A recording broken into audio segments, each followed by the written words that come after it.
Ayan. Hello! Hello mga kamayer! Hello mga sisi! Hello, hello, hello! So ayan, ready to serve. Kain po. Ayan na po siya. O, diba? Ang ganda.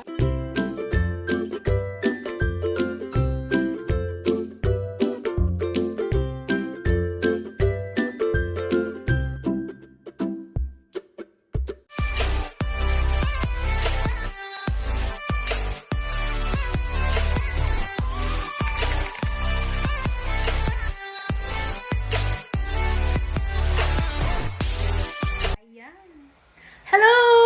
Hello mga kamayer! Hello mga sisi! Hello, hello, hello! Mega shout out to each one of you who watching this vlog. So ngayon, today is December 26. So kumusta naman po ang inyong mga Christmas? I hope yung mga Christmas ninyo ay very happy, spending time with your friends, loved ones, and family. Same here, family ko lang yung kasama ko and hindi kami magkasama ng ka-LDR ko kasi nasa Africa siya and nag-video ko lang kami to greet each other. And simpleng celebration lang, wala masyadong luto. Konti lang niluto ko kasi may maraming tira nung birthday ko. Yun ang kagandahan kapag ang birthday mo ay malapit sa Pasko. So, ang daming leftover. So, yun. Konti na lang ang niluto ko nung mismong Christmas. So, nakita nyo naman yun, di ba? Nagpansit lang ako, chiffon cake, and yung mga leftover na hindi ko na sinama sa lamesa kasi nakita nyo na yun nung birthday ko. So, kasi konti lang kami dito ng family ko sa bahay. 5 lang kami. Kasi yung kapatid ko nasa Batangas, doon siya nag-work. So, yan. Wala namang ibang ganap. Gusto ko lang sa inyong mag-hello. Hindi po ako, gustuhin ko mang mag-LS, hindi ko magawa kasi no privacy. Kasi nga, may mga nag-video maingay sa labas. So, ayoko namang makopyright ako. So, for now, ganito muna. Hello, hello muna sa inyo. And mag-ingat kayong lahat palagi. And advance Happy New Year. So, ayan. Ang kintab po ng mukha ko at ng buhok ko kasi nag-pamper muna. Ang lolo nyo, naglagay ako ng hair spa, hair treatment. Nagpalagay ako sa anak ko. Mura lang to, mga sisi, sa ano lang to, sa Watson. Any Watson, nabibili mo siya. I think 100 plus. I forgot the exactly price, pero mura lang siya. Yung iba, buy one, take one. So, yun. Naglagay ako sa buhok, tapos ibababad ko siya ng mga 15 to 20 minutes. And then, rinse, maliligo na. And then, kapag natuyo, maglalagay ng argan oil sa buhok. So, yun lang. So, yun lang siya. Ang haba na ng buhok ko. Nakakatulong naman siya kasi naglilesen naman yung pag-hair fall. So, yun. Yung kapatid ko, nagluluto siya ng... Anong niluto, mabit ma? Karyoka? Karyoka. Yung, kasaba na cured good. Tapos, ginawang parang bilog-bilog na pinirito. Yun. Yun ang nibbles namin mamaya. A few moments later. So, ayan! Maribit, say hi to my vlog. Ayaw niyang humarap. So, ayan. Di ba sabi ko, nagluluto yung kapatid ko ng... Ano ba tawag dito? Parang karyoka ba to? Ayan siya. Yung bilog-bilog na kasaba na kinudkod tapos ginawang bilog. So, ayan po siya. Ayaw niyang humarap sa camera. Nahiya siya. So, basta ito po yung niluluto. Ayan. Masarap siya. Perfect for merienda, almusal. So, ayun. Nahiya siya. Oh, sarap. Karyoka. Kaso, ang problema nito, ayan siya, oh. Alam niyo naman, naka-brace ako, so hindi ko siya makakagat na automatic na ganyan. So, kailangan ko pa siyang pingut-pingutin mamaya. Tama ba yung words ko? Yung parang hiwain ko muna siya ng kutsilyo bago ko siya kainin. Kasi, or else, mababali ang wire ng brace ng lola nyo. So, kahapon, kumain ako ng pork chop.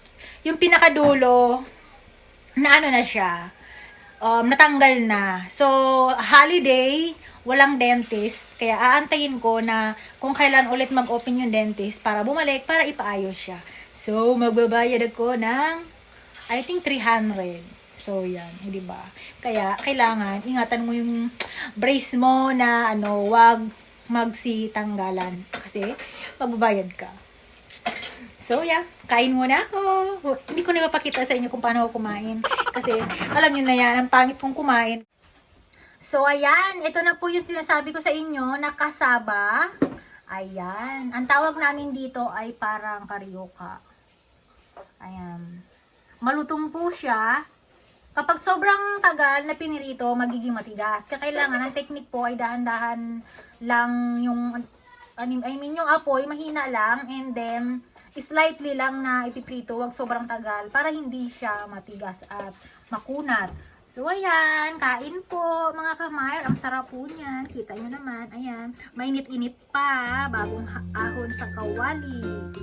Yum, yum. O, diba? Sa amin, sa Bicol, tinutuhog yan sa barbecue stick and then tinitinda. 7 pesos isang tuhog. O, diba? Mura lang siya.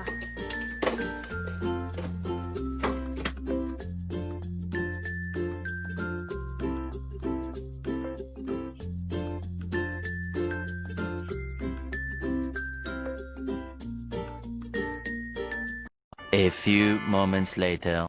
So, ayan. Kamusta naman kayong lahat? Today is good afternoon already. It's still December 26. So, kanina kumain na ako nung niluto ng kapatid ko na karyoka. Ang sarap. And then, sobrang busog. And then, nag-guilty ako. Sobrang dami kong kinain. Kaya ngayon, mag-exercise ako. So, dito lang ako sa bahay nag-exercise. Magka-cardio lang ako. And then, ang gagawin ko ngayon ay cardio tsaka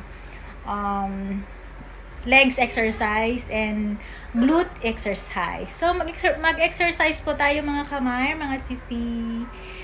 And yeah, it's around 3:45 in the afternoon.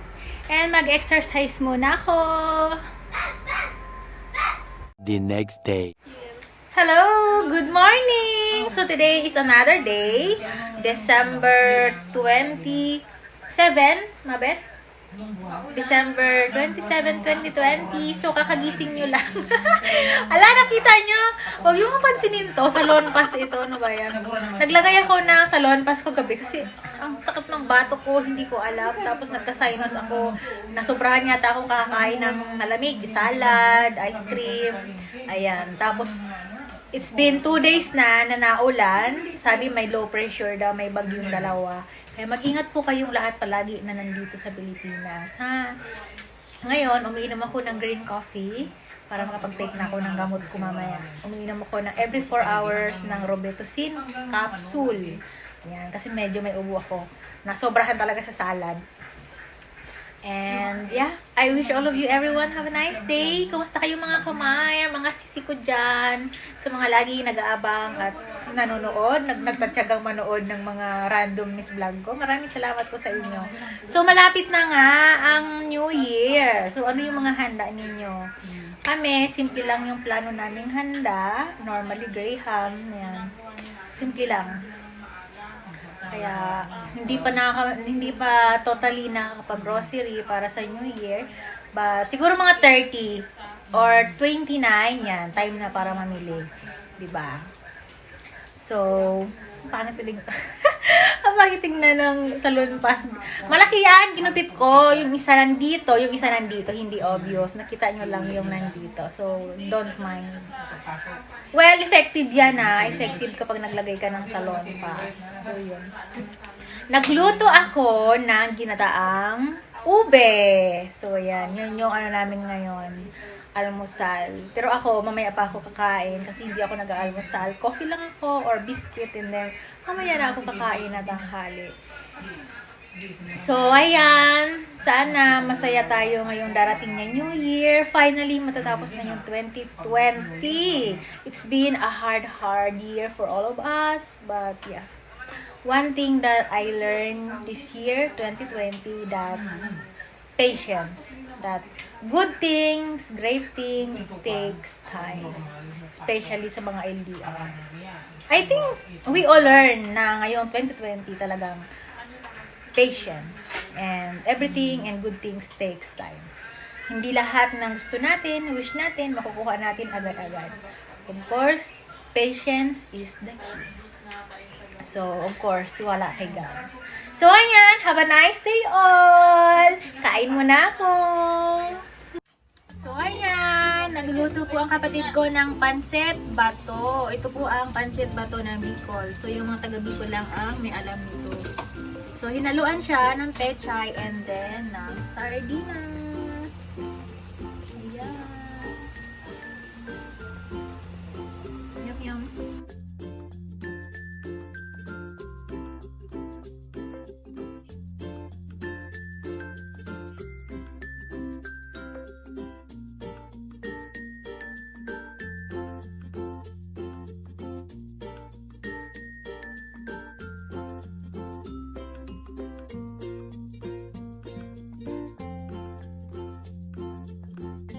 A few moments later. Hello! I'm back! So ngayon, may kwento ako sa inyo. Kakauwi ko lang. Kasi, it's been few days na walang nag-order sa Lazada ko before Christmas. And I'm so happy na may nag-order ngayon. And then, ang nangyari, yung kapatid ko pala, hindi niya nabura yung mga nakaraan na nabili na ng mga items kasi nakalimutan niya. Ngayon, mayroong nag-order at yung mga napiliin niya, isa sa mga sold out na pala. So, ang nangyari, nung na-accept na ng kapatid ko yung order, tapos magpapack na ako, hindi na pala siya available. So, first time ko maka-encounter, nag-worry ako kasi mamaya baka magalit yung bumili. Buti naman, pig-message namin siya na mapili na lang po kayo ng ibang available na kulay kasi wala na pala yung napili mo na kulay. So, napakabait naman ng buyer, pumili siya ng ibang color. And then, because I'm so happy and excited, pinagpa ko siya and then pumunta na kaagad ako sa Lazada drop off. And ang nangyari, pagpunta ko doon, sarado na pala kasi Sunday, I forgot na Sunday pala na walang drop off yung Lazada. So, nangyari, umuwi ako. And yun, bukas na lang ako babalik. Yun pala, pag super excited ka, hindi mo na namamalayan. na ano pala, yun na Sunday, sarado, di ba? Mostly sarado pag Sunday ang mga shop. So, yun, bukas ko na lang siya ipapadala. And ngayon, umiinom ako ng ginger root tea. Kasi nga, di ba, meron akong konting ubo na sobrang na salad. So, yan. I hope all of you, everyone, mag-ingat kayong lahat palagi. And sana, masaya kayo araw-araw. So, mega shout out to each one of you who watching this and to all my subscribers. Mega shout out. Shout out to the Night Lovebirds, Aisa Hagans, the Calahon family. Hindi ko kayo memorize lahat. Artie Mencos Vlog, ATV Channel, hello. Bebs Patterson, si Stara Y, Fake Clark, hello. Emma Tyler, hello. Sino pa ba? Basta lahat na kayo. Ay, nako. Ang gulo-gulo ng buhok ko. So, ayan. Maraming salamat po sa inyong laging pag-nood ng mga randomness vlog ko. So, yeah. See you on my next vlog.